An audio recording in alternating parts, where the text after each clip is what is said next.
everybody, welcome back to the channel. Melissa's here with me today. We're doing something different. Me and Melissa have never actually sat down and done a sit-down video together, have we? We've always been off. But I requested this because it's a Bridgerton special. Yeah. And I'm obsessed.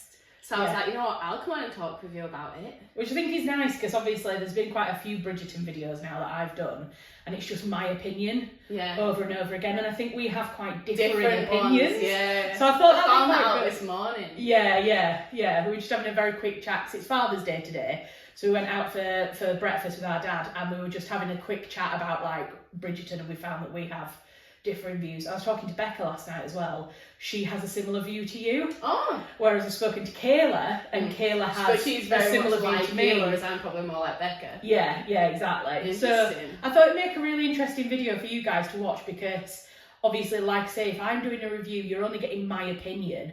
And it's a very kind of specific lens, whereas Melissa will offer kind of a different I'm view. a less intellectual opinion. But then I've read the books and you haven't. Yeah, exactly. Which is a shock. Yeah, exactly. So actually, I'm the more intellectual opinion this time. You're the one who will be able to say what happens differently in the show versus the book. Yeah. So, right, shall we get my notes out? Yeah, let's get into it. So that's what the video is going to be. We're going to be talking about season 3 specifically. We may make references to the other seasons. So this is your official spoiler alert notice. If you've not watched season 3 yet, there are going to be spoilers, major and minor, and maybe actually spoilers for future seasons, because we might be talking about the books. So if you don't want to know what happens in this season, definitely don't watch this video.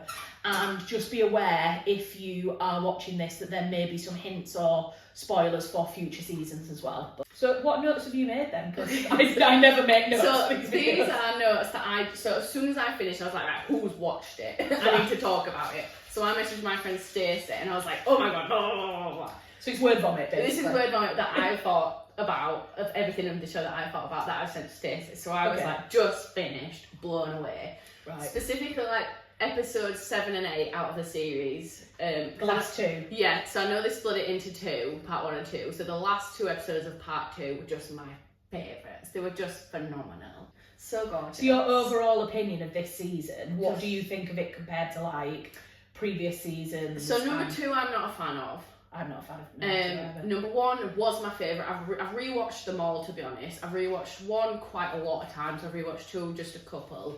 And this one I think I'd rewatch a lot. So I think it's probably my favourite so far. Just because of, it felt like artwork, whereas the other 2 have felt like a series. We need to explain, if you can hear squeaking noises. Oh yes, that's my puppet. Melissa's got a new puppy called Ezra. Are you coming up? So this is Ezra. He's absolutely adorable. Yes, you are. But this is the squeaking. Okay, so yeah, I could not love it anymore. So many amazing moments in this. Oh. Just pick it up in. So yeah, so many amazing moments in this compared to the other series. So many Easter eggs. And it was just so like, you saw the Lady Danbury's birthday hat relating back to Queen Charlotte. And then there was Easter eggs about the future seasons to come, like he mentioned the masquerade ball at the end. So I was just like, ooh! So yeah, that was great. So that moment between Lady Danbury and Violet when they discuss the relationship with her dad, when she's like, I didn't ask permission either. I was just like, oh, like, you know, and she knows. Like, because they never acknowledged that in Queen Charlotte. She just kind of left abruptly, didn't she, from her house? So I loved that. When Colin was saying at the last ball that he was proud to stand by such a remarkable woman, that was a really nice moment. Because I feel like that was a journey for him. Benedict, like I said, mentioned in the masquerade ball at the final episode. Right. So that's hinting in the book where he meets Sophie, his wife. Because they meet at the masquerade ball. So I was like, oh, maybe he's the next leading man. Eloise obviously goes with Francesca to Scotland, so maybe on this trip is where she might find Philip and go on her story, because in the book she goes away to Sir Philip's house, which is who Marina married, and then stays with his children and everything like that, so maybe she'll do that on this trip. Okay, so discuss what? All my points. Oh my... So you got to the end of your points? No, I've got 4 pages. Oh my god. Right, well, why don't... So that's Melissa's opinion. No, that's only a quarter of my opinion. Fine, okay, go through all of your points and then we'll come back. Okay. Francesca, love that she's going to become a lesbian with John's cousin. Because obviously in the book, it's a man who takes over the estate. That was the point that I was going to mention. Yeah, the man who takes over the estate, Michael, whereas obviously the series, they've made it more up to date. It's now Michaela. And I loved how Violet said to her, like, oh, you know, when I first met, what's his name? The dad. Yeah. She was like, I was stumbling over my words, and, you know, I couldn't breathe, I was that much in love. And obviously Francesca was like, well, it doesn't have to be like that for everyone. And then as soon as she saw Michaela, she was stumbling over her words, and I was like, oh. Yeah. Like, I love that.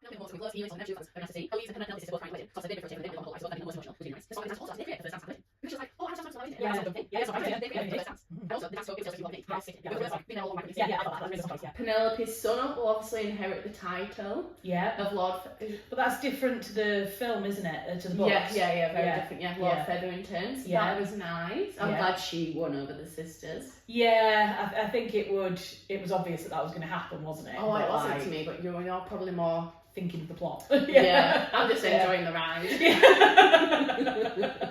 Julie Andrews' voice fading away into Penelope's voice. Loved that moment. Yeah. But then, will that continue? Is Julie Andrews done? No, I think Julie Andrews is done. Oh, because in case she died. Well, is she that old? Yeah. Well, maybe that, or maybe she's just a bit knackered. She's like, look, I've done 3 seasons. Yeah. I don't think I want to do anymore. Yeah. Maybe they can't afford it. Maybe they're like, we could spend his money elsewhere rather than getting Julie Andrews in. Yeah. So, yeah, I think it was a good choice to do that. Yeah, definitely. So it might be her voice. Because she doesn't need the anonymous voice anymore, does she? Because she ended it from Penelope Bridgerton. Yeah. Didn't she? Yeah. So that's great.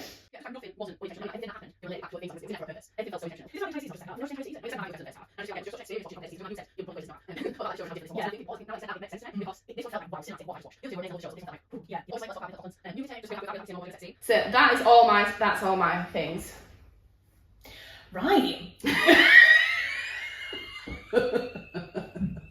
Because I think all of those points are really good, and I want to talk about all of those individual points with you.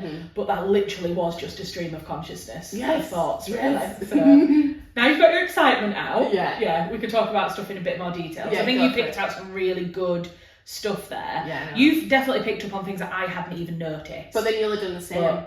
But I noticed other things. Like So Melissa, you absolutely loved it. Yeah, thought it was the best ever. Yeah. I did not. Shocker, what a surprise. So annoying. It was definitely better than season 2 for me, but I can't say that I really didn't like it because there were bits of it that I thought were really, really good. But there were also bits that I was just like, I was bored at some points. Like, I fast forwarded through all of Benedict's scenes. And I said to you, but Benedict's gay, so what are they going to do? And you were like, no, he's not. No, it's not. He marries And I was like, but I always thought he was. So for me, I'd read his character all the way through as being at least bi, if not gay. No, because I think they teased that when he went to the art studio and that guy was, inviting him and he said no. Whereas this one, I guess he did go for it amazing and he's had a good experience. Yeah. Unless they change it so he doesn't marry Soph and he marries a man at the masquerade ball. That might be a really nice twist. Yeah. He actually learns that he is gay. And he might fall in love with a man at the masquerade. It'd actually be really nice because Bridgerton is within a fantasy world. I feel like you can play around with that. Like we could have a male gay marriage or gay relationship within the world of Bridgerton, couldn't we? Absolutely, yeah. I think that'd be quite an interesting storyline. But I just didn't really see the point of his plot with I've always that woman. found him the most boring character. Like all his art classes I've fast forwarded in the past. I loved his dialogue. I thought his dialogue with his brothers was always brilliant. Like I loved the comedy between like him and Anthony. Like that scene at the beginning of season 3 where they're in the carriage together. I thought that was genius. Yeah. That was so funny. Like how they all kind of jump off each other. And like I love his scenes with Eloise. Yes. That's when I like Benedict. Yeah. Because this is the thing with like the Bridgerton boys. So obviously Anthony has a purpose because he is the head of the house. But then the rest of the Bridgerton boys, what have they got? What do they do? Colin travels and then he writes about it. No, he had a gap year and he wrote a diary about it.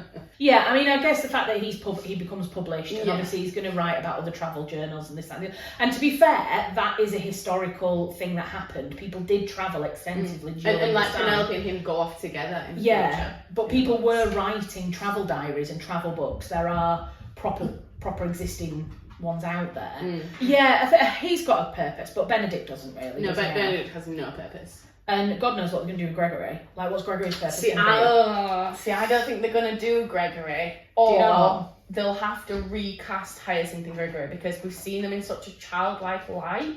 Well, it brings into question again the point of the sex scenes. Because that is something that I was a bit... Like, I've always found the sex scenes in Bridgerton quite good. Like, they're quite good scenes. Like, it's something that I think is an attraction for people. You know, people who love these kind of romance books that have spicy or steamy scenes in them. You know, there's a reason why there's books that do so well in that kind of genre, in that area. And I thought that season 1 was great at that. You know, the scene in on the library stairs with the Duke and Duchess and stuff like that. Brilliant. Great scene. But then season 2, I don't even remember any sex scenes in season 2 because quite honestly I didn't like Kate. Didn't like her character at all.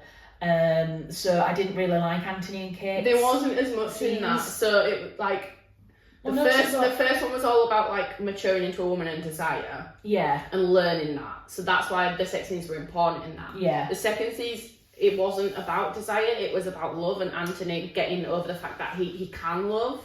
Yeah. And it was more of a love in the second one. Yeah, and it was more of longing, wasn't it? Yeah. From a distance. Where, and in the third one, it's romancing Mr. Bridgerton. Yeah. So this one was more about romance. So the sex is dependent on the theme, I think. It's like desire, love and romance. I agree, definitely, in the main character lines. I think that's why they put the threesome in for Benedict. Because it was like, oh, we have to have spice in it, we have to have something. And they don't. They don't. I don't know why they felt like that was necessary. Obi can play with toys in the corner. Yeah.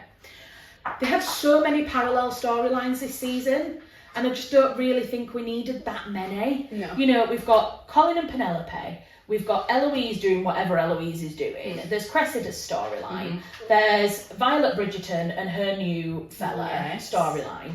There's who else have we got? Lady Danbury and her brother. Lady Danbury and her brother. Then there is Benedict and this other person.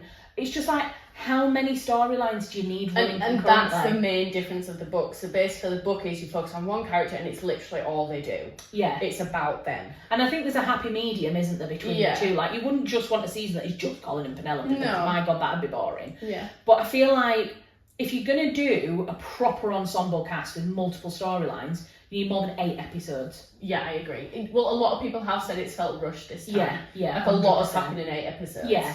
Like the first half, like you were saying that you didn't feel like there was anything that was put in that didn't need to be in there. That god awful hot air balloon scene.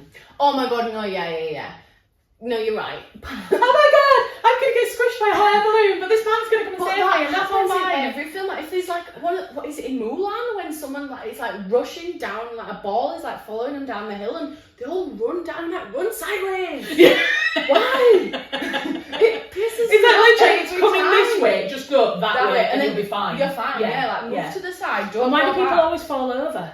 I'm running away from something. Oh, I've tripped up over nothing, and I'm laying on the floor. And I'm gonna die now. I'll get up. So annoying. Yeah. So that scene felt completely contrived. And to be honest, no, I take it back. Part 1, I wasn't a fan of. I was still hating Colin.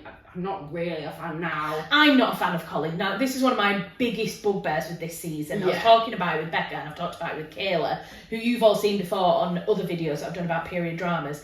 I don't think Penelope should have ended up with Colin. No. I know that's a pretty big statement to make. He doesn't deserve her. But he doesn't deserve her, and we've gone on the journey. I know.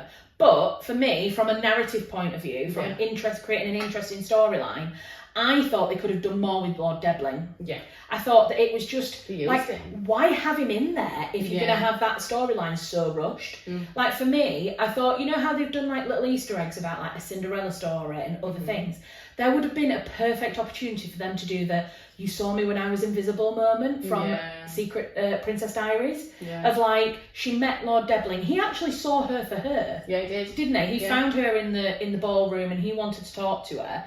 And then they made him into this oh, I love birds. And the only thing I do is love birds and I travel. And you won't love me because I love birds. Yeah. What? It was so lazy. Yeah. Like, Penelope and Lord Devlin could have had this, like, amazing relationship, which, yes, there wasn't love, but there was mutual respect. Like, Colin doesn't respect Penelope, I don't think. I think he does now at the end. At the very end. But he's married her first. Yeah. If they hadn't have got married and he found out all of this, I don't think he'd have married her. Well, he knew before they married. Well, he did, but they'd already announced it. This is what I mean. Yeah, if he found out before he proposed, 100%. I don't think he'd have proposed to her. No. He'd have been far too good for her at that point. 100%, yeah.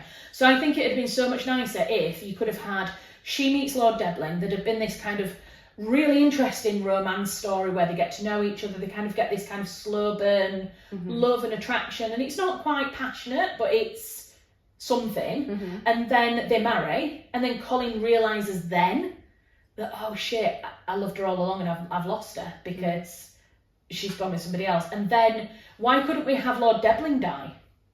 There's so many other partners that die in Bridgerton, isn't there? Look at Francesca. You know, why couldn't we have then had Lord Devlin die? And then Colin come into and then Colin and Penelope have their moment again at some point in the future. Yeah. I just think that'd have been more interesting. She let him off too scot-free as well. Like, oh, yeah. You know, in the book, how she announces that she knew he spoke about her was in front of the other two brothers. So she was leaving Bridgerton House and he bumped into her and he was like, oh, hi, Penelope. And she was like, hi. And he's like, oh, you in a mood with me or something? Obviously not that. And she was like, in a mood with me? And she was like, well, yeah, you said this in front of everyone. And all the other brothers were like, oh. Right. And it kind of embarrassed him. Whereas in the series, she said it to him in a, like, almost private environment, just them two. He had no embarrassment. And then the next day, she was like, yeah, okay, be my tutor, we're friends again. And it was like, are you serious? He's going to treat you like shit. Yeah. And then she's back in love with him. So yeah, I don't appreciate that. They fell in love because he touched her hand. Yeah. When he'd broken his... I mean, that whole knocking the glass on the floor and break it, I laughed at that. Yeah. It was so, like too cheesy. You know what, you're making a change of mind completely. Part one was shit. Part two was epic. Well, let me come on to part two. I do like to make my mind on that too. So yeah, there were just so many things that I could talk about that, like, within the plot that I just thought there just didn't seem to be a point to a lot of it. Yeah. And I just didn't like the way that a lot of the plots were developed. Like, I loved Penelope. She's the strongest female character that we've got in the whole of Bridgerton. Stronger than Eloise, I think. Yeah, because Eloise, like, she doesn't do anything. She talks about it. But like Eloise says. Like Penn says, you never actually do... Yeah, like Eloise said herself, like, I've lived at either... What is it called? The house or town, London, all she's alive. Not done anything. So Penelope is such a strong female character, and it just annoyed me that she would just, in effect, give it all up for him. And I know she didn't in the end because she carried on as Lady Whistledown, but there was that scene where, I mean, Eloise actually pissed me off in the second half of this season for the first time, and I love her character. She's been my favourite character for ages. But she came into Penn's bedroom, didn't she? And she was talking to her and she was like, you need to stop, that's it. You can't do that, you're getting married. You're going to be married, this, that, and the other. And I was like, no, I'm sorry. Why not say to her, there's more to life out there than a gossip column. You're a brilliant writer. You engage people. People want to hear what you have to write. Write a novel. Yeah. Write a newspaper. Do anything. Yeah. Writing does not come down to Lady Whistledown. No. It's not just that. And I think that was the bit that really annoyed me. But that annoyed you because you are a writer. I don't know. What do other people think? We'll have to see what other people think about that scene. See if other people are more. Like, I 100% get your point of view. She should have done something else. It just could have been written better, the script. Do you know what I mean? And it could have been given more depth to it. And because this is one of the things that I loved about this season, was how much they talked about women's agency and like women's position and like what it means to be a married woman or an unmarried woman. I love Lady Featherington's comments about that, you know, when she's like, you know, when I was a kid I didn't have this and this is what ladies are meant to do, and I love all her comments. I loved her redemption arc, actually. I really loved her and their whole family, how the mother and Penelope they kind of made friends again, and then the sisters had that, like, that's a point that you'd made that I thought was really, really good, as to how the kind of the trauma was healed between all of that family, wasn't it, really? But it just... But also, that pisses me off. Why does Penelope have to get married to have the trauma healed? Well... Is she not worthy because if she doesn't get married? Exactly. Her value's only good when she can marry a Bridgerton. Yeah. This is the thing, it's like... So it's like it's healed, but actually it shouldn't have had to be healed that way. No. And I do feel like, because there was a point, wasn't there, where she was going to marry Lord Debling, and her mum was like, you've done so well, Penelope. And it's like, only when she's been... But to be fair, Penelope does say that to her, doesn't she? Yeah. She's like, why am I only worth something to you when I'm on the brink of being married? Yeah. And that's what I like, is that her character does ask those questions. Yeah. Which is why I was so frustrated then, when it was coming up to her wedding, and they were showing her just meekly giving in. Like, well, she wasn't, was she? Because she was questioning it, and she was saying, oh, I won't give it up. And her ego, I think, was very much like, this is my thing. And I think that had they made that a bit more nuanced, she could have said, it's not even about Lady Whistledown, it's about my ability to write. That would have been nicer. Whereas instead they made it about her fight with Cressida. Yeah. It's not about me, it's about Cressida taking it from me. Yeah. It's not about my own talent. But then it's interesting, if it wasn't Cressida who tried to steal it, and it was just some other one, maybe someone that even she liked in the ton, would she have fought so hard for it? Well, this is Or why would did she they have do given it that? up? Why didn't Eloise come to Penelope and say, ages ago when she found out, can we do this together? Like, what a cool thing to have a female-run publishing partnership between Eloise and Penelope. Well, because at that point, so cool. This is the thing, like, why did there need to be women rivalry about something successful? Yeah. Why couldn't the women come together and be like, sod it, we're going to do all of this together? Yeah. And that leads into, as well, when it was this whole thing with Cressida exposing her, that just felt like they needed a threat at that point. Like, so in the book, she does threaten them, so Cressida threatening them is still there in the book. Yeah. So I'll come on to Cressida a bit in a moment, because I thought she was one of the most interesting characters in this season. Definitely. But I thought the point where Cressida was threatening them, and they were like, well, you just come out, you just speak to the Queen, and you come out as Lady Whistledown first. I was like, why don't they just offer Cressida a cut of the money? If Penelope's making that much money that she's got £10,000 squirreled away under a floorboard, which I still don't understand how she can have that much money under there, then why can't they just say to Cressida, I tell you what, you keep the secret, and every future issue of Whistledown will give you 10%, or 50%, or 40%, or whatever. Then that'll keep her going for longer. Because then Cressida then could have been independent, and maybe Cressida then and Penelope could find a way to work together, like Penelope and what's her face, the Genevieve, the dressmaker. They create this like amazing female partnership together. It's just. Yeah, I know. I feel like the thing with Bridgerton is they've done so well, but also so badly. Yeah, they have so much time and opportunity. And maybe this is the thing, maybe they don't have enough time. We think, it's a whole year between seasons. Well, they've said 2 years now. But are they taking 2 years before the next one? Well, I hope that we see some really good storylines as a result of it. Yeah. And they take the time to think about it and really develop the plots a lot better and the characters. Because I do think this one was rushed, and I think they could have done it a bit better, a bit more. I'm not going to do another video like this because he's making me sad. Like, let's start this video. I was like, it's so good! Okay, let's go on to some positives, because I've just discussed the negatives, really, haven't I? Yeah. I really loved Cressida's story. Yeah. The last quick negative, and then we'll go on to positives. But about Cressida, I wasn't sure whether I was supposed to love Cressida or hate Cressida. I think that's the point, though, isn't it? Is it? Yeah, you feel sorry for her, but then her actions, two wrongs don't make a right. No, I know, but I actually was on the side of Cressida for a lot. Like, I didn't applaud some of her actions in previous seasons. Oh, yeah. Actually, I didn't think she did anything wrong in this season. No. Everything that she did was because she was being forced into a horrible marriage by her father and trying to protect herself and stand up for herself. But then she didn't, like you say, she didn't go about it the right way. Instead of blackmailing them, she could have been like, look, I need your help. Yes. I'm in this awful situation. Yeah.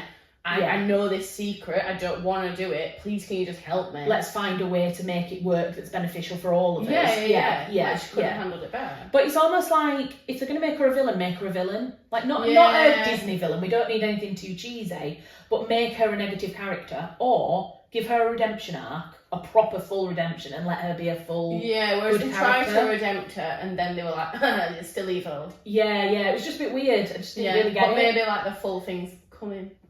But I like your theory about her meeting Lord Debling. I think that'd be a really lovely storyline.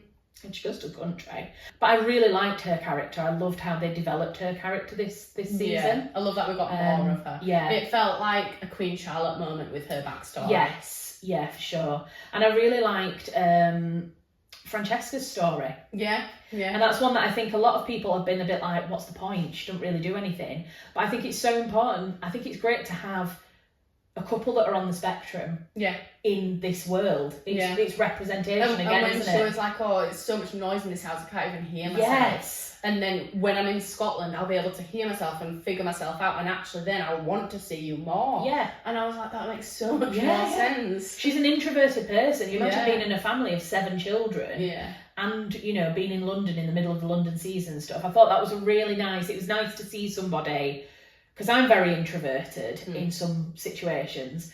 And it's nice to see another person who like, oh, her social batteries run out very fast. My social battery runs out really fast, like that kind of thing. So I really liked that. I liked their storyline. Yeah, shame he's going to die. I know. But I'm ready for the Michaela storyline as well. I hope it, like you say, I hope we get to see the Scotlandness and that scenery. Yeah, that would be cool. But I think, like I said, they'll want to focus on her next Now, year. interestingly, do you think that they will go straight from Bridgerton to Bridgerton?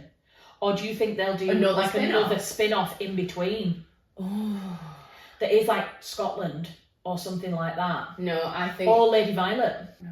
I'd like another spin-off, to be honest. I love a spin-off. Give me all the spin-offs you can give. I did like her storyline as well, because I was saying that in the trailer. I was like, I really want the older ladies kind of love story. Again, that was a bit rushed. We didn't really get to see much time other than them kind of talking to each other at balls. Yeah. But maybe they'll develop that more in future seasons. I think that's maybe... Because they can't do everybody's story at the same time, can they? Exactly. And I really loved like the moment of when her brother and Lord Danbury were talking, and like she was like, this is what you've done, and he was like, oh my god, and then I'd missed you saying that that's a Easter egg from Queen Charlotte. I didn't put 2 and 2 together there, because I've only watched Queen Charlotte once, and it was quite a while ago. Well, yeah, because like obviously I love that, because obviously in Queen Charlotte you see she's in this awful marriage and she hates it, and she's like, oh my god, he wants to have sex again, you know, and then they celebrate when he's dead and that, and obviously now we understand, like, before that marriage, because she was so young, she tried to escape from it, and we know the marriage now that she's talking about, and it's just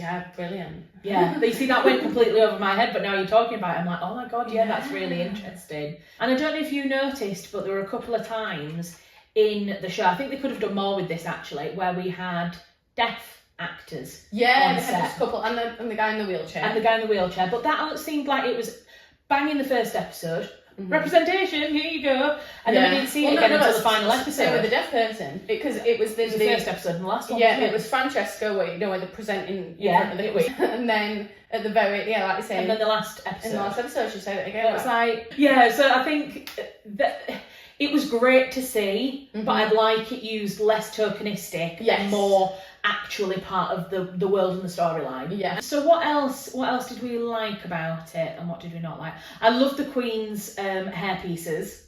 That one where she had the swan moving round in it, I thought that was genius. See, I loved that. I didn't like the Queen's outfits this year, because it's always been known that the newer style of dress, you know, where it cuts just under the bust and it goes down, that is what everyone else wears in the taunt, and the Queen has always kept with her original fashion style of like the big poofy dress afterwards. And in the 2 seasons, and Queen Charlotte, that's what she's worn. And this season, completely modern outfits from the Queen. And I'm just like, she wasn't like that. She's kept that style for a reason. I think this comes down to that thing that we were talking about with the showrunner. I keep calling the showrunner. I don't know what they're called, but Kayla was telling me this. So go and check out her videos on TikTok and YouTube. She's Regency Rumours. Kayla is a lot more experienced she knows more about Bridgerton, the world of Bridgerton, the production side of it anyway, but she has more knowledge of the Georgian period historically as well. And she was telling me that the person who basically manages all of Bridgerton, so in a film you would have a director,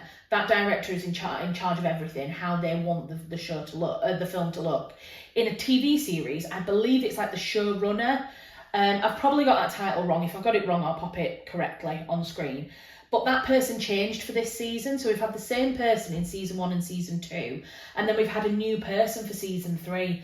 And I think that has been really reflected in things like the costumes. Yeah. The costumes have changed. They seem to have cheapened.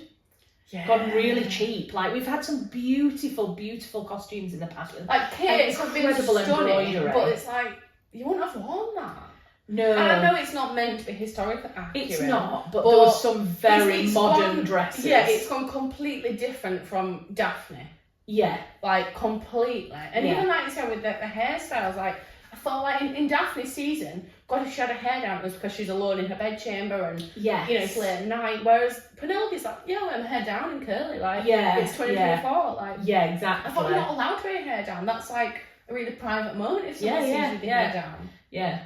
Having said that, I did think that her wedding dress was stunning. Yeah. You know what? I wouldn't wear it, but it was very her. Yeah. Like, Yeah. wallflower polished, looks stunning, Yeah. but not too in your face. I loved the kind of the tool at the back. Yeah. When she was dancing, you Like could it- really see that. That was incredible. I don't think it was special enough, but it was very her. Yeah.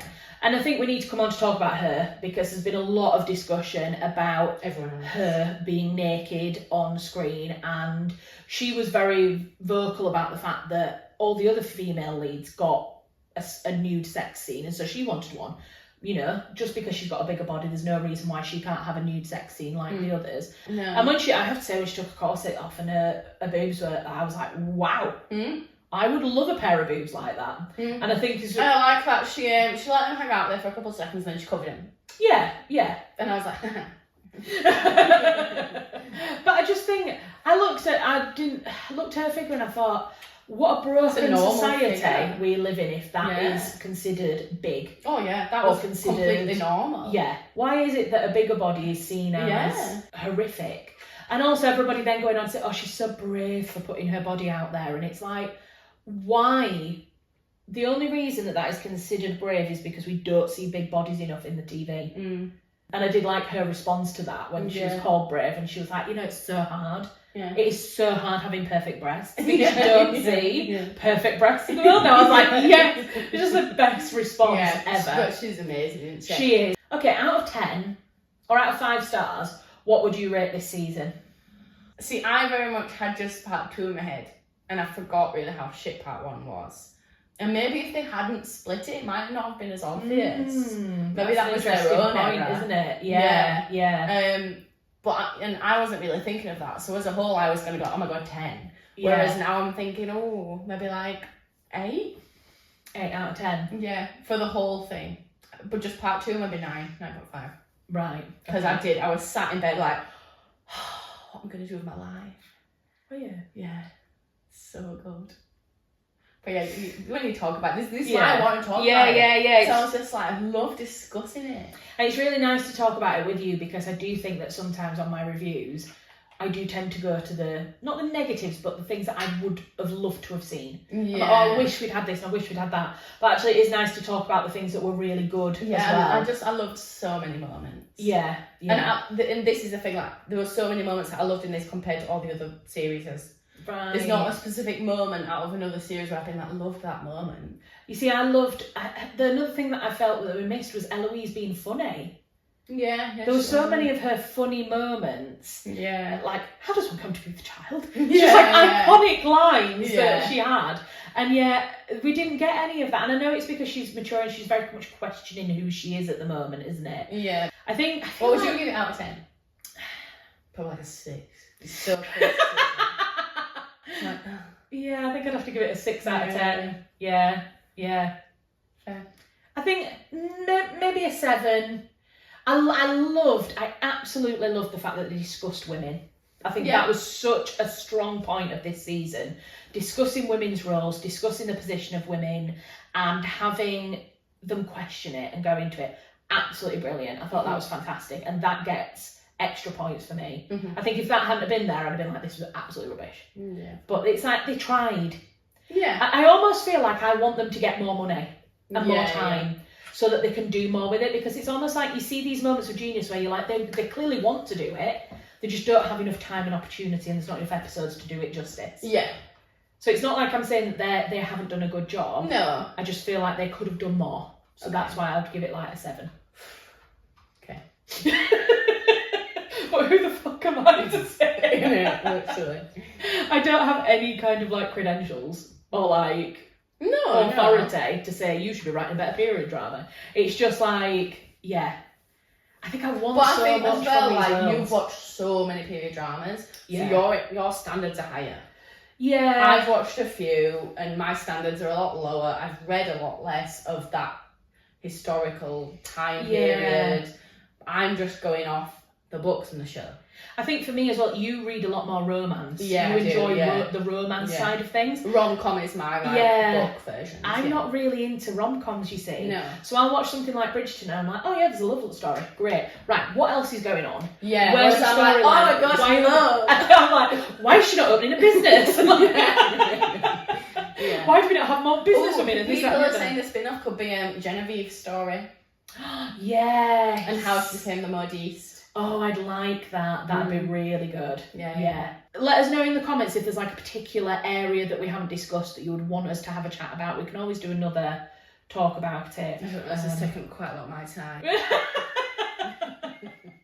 So thank you very much for watching this video. Thank you for listening to the conversation. If you want to have a chat about anything we've discussed about, then pop it in the comments. Please be nice. We don't tolerate racist or hateful comments in the comment section. Thank you very much. If you are not already subscribed to the channel, please do. We are inching ever closer to 1,000 subscribers. So that'll be fab. And if you're already subscribed, what should we put in the comments? You get to choose the icon this time. A feather for Featherington. Yes, a feather for Featherington or a pen for Whistledown. Yes, okay. No, a feather. Let's go with that. You picked it. Thanks. A feather. You picked it actually out of that. So me normally. Big sister energy. Yeah, so if you've watched this far, put a feather in the comments, then we'll know that you are the big fans that have watched till the end. Yeah. And if you're already subscribed, then please like the video or share the video, because that also boosts my ratings with YouTube, so I really appreciate that. And yeah, I'll be back again in a week or so's time with another video.